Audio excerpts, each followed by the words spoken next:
In the book of Psalm, chapter 66 in the King James Version. To the chief musician, a song or psalm. Make a joyful noise unto God, all ye lands. Sing forth the honor of his name. Make his praise glorious. Say unto God, how terrible art thou in thy works. Through the greatness of thy power shall thine enemies submit themselves unto thee. All the earth shall worship thee, and shall sing unto thee. They shall sing to thy name, Selah.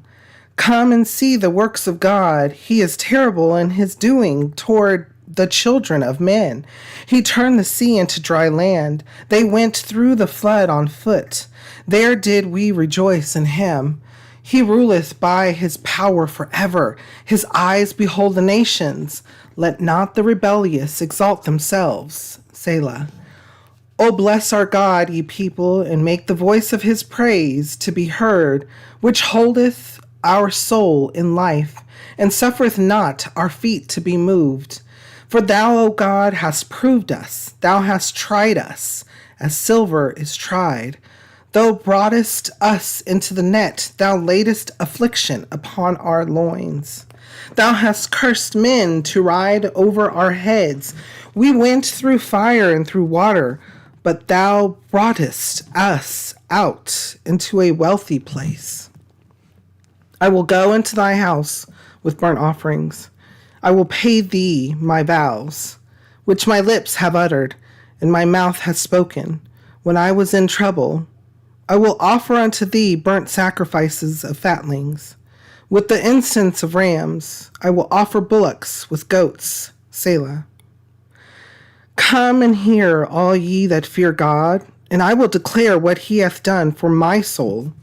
I cried unto him with my mouth, and he extolled with my tongue. And he was extolled with my tongue.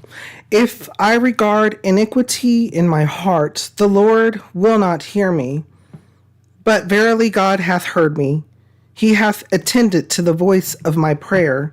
Blessed be God, which hath not turned away my prayer, nor his mercy from me. Okay, so there was a lot here, sermon upon sermon. One may be confused as to what this verses mean, and I'm going to reread it for you, and I'm going to say head towards Exodus and towards where they were in the wilderness and things that were going on. So Moses led them through dry land, through the Red Sea. But there was also something else that happened because, unfortunately, the people of Israel were very rebellious. So this may be a reminder as what portion in Exodus. And there's other things that have happened, but this is one in particular that when I read it, I immediately think of a time in Exodus where something like that did happen, as well as when even the sons did something as well. So there was a couple of times of Aaron, sons of Aaron, and then something else happened, which is verse 12. Thou hast caused men to ride over our heads. We went through fire and through water, but thou broughtest us out into a wealthy place. And that is exactly what happened with them.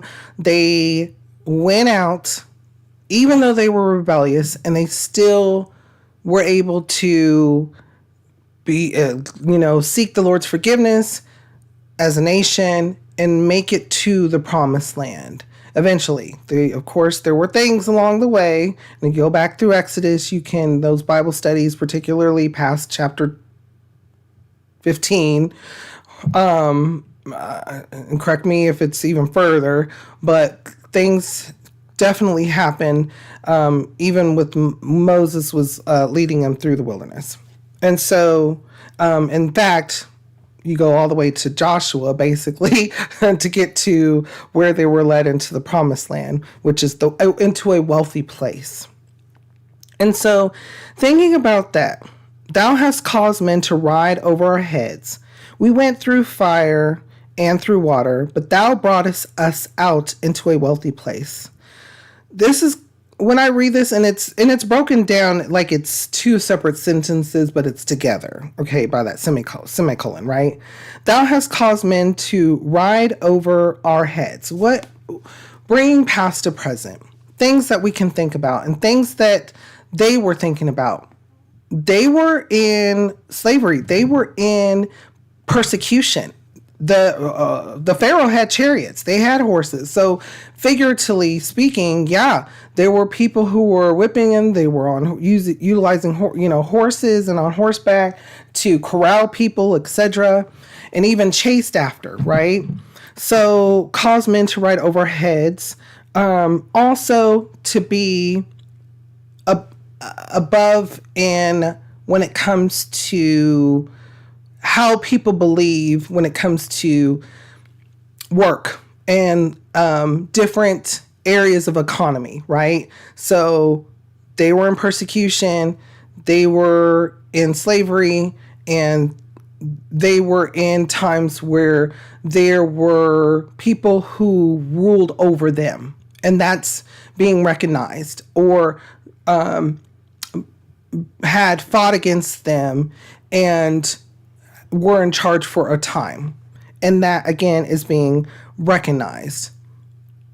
And so, because remember, before David, when they got into the promised land, before even David and Solomon, and even Saul, there were the times of the judges. And how many times did they have issues?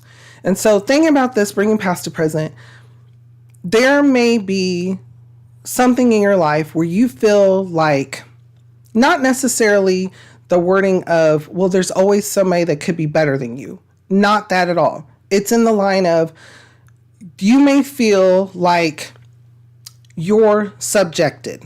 So, for instance, one way I can think of immediately for certain statuses is the immediate family. So you have your children, and then you get older, but that child who's the oldest, or the person that believes that they are going to take on the family mantle, may not feel until their parent relieves that mantle, right?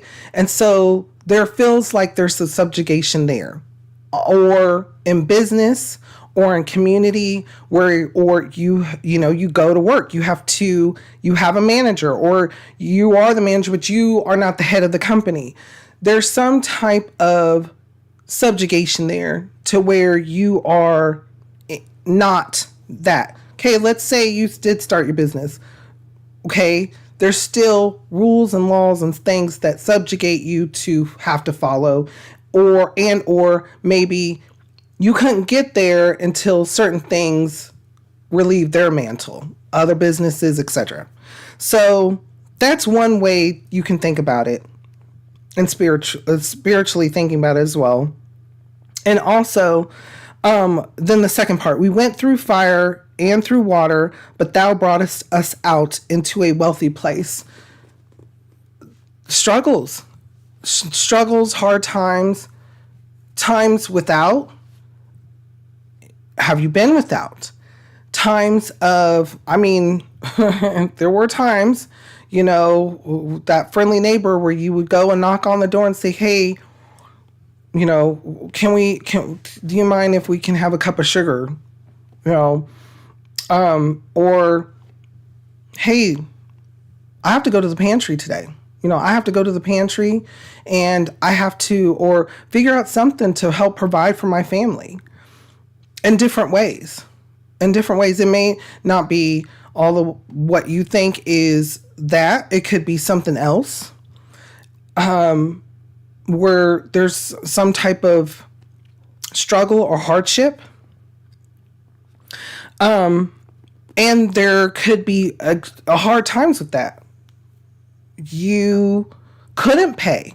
So you were forced out, or you were put on that chopping block, or you had to do without. And through water in this case, they were crossing the Red Sea on dry ground, through the waters. Things that are the unknown, things that we have no control over. Who can control the way water runs? Who can control the way water rains? Who can control water? You may be thinking, oh, well, there's machinery and stuff on a broader sense. And even in there's still faults with that. But who can control a wave crashing? There are things that we cannot control at all. A lot more than we tend to realize even.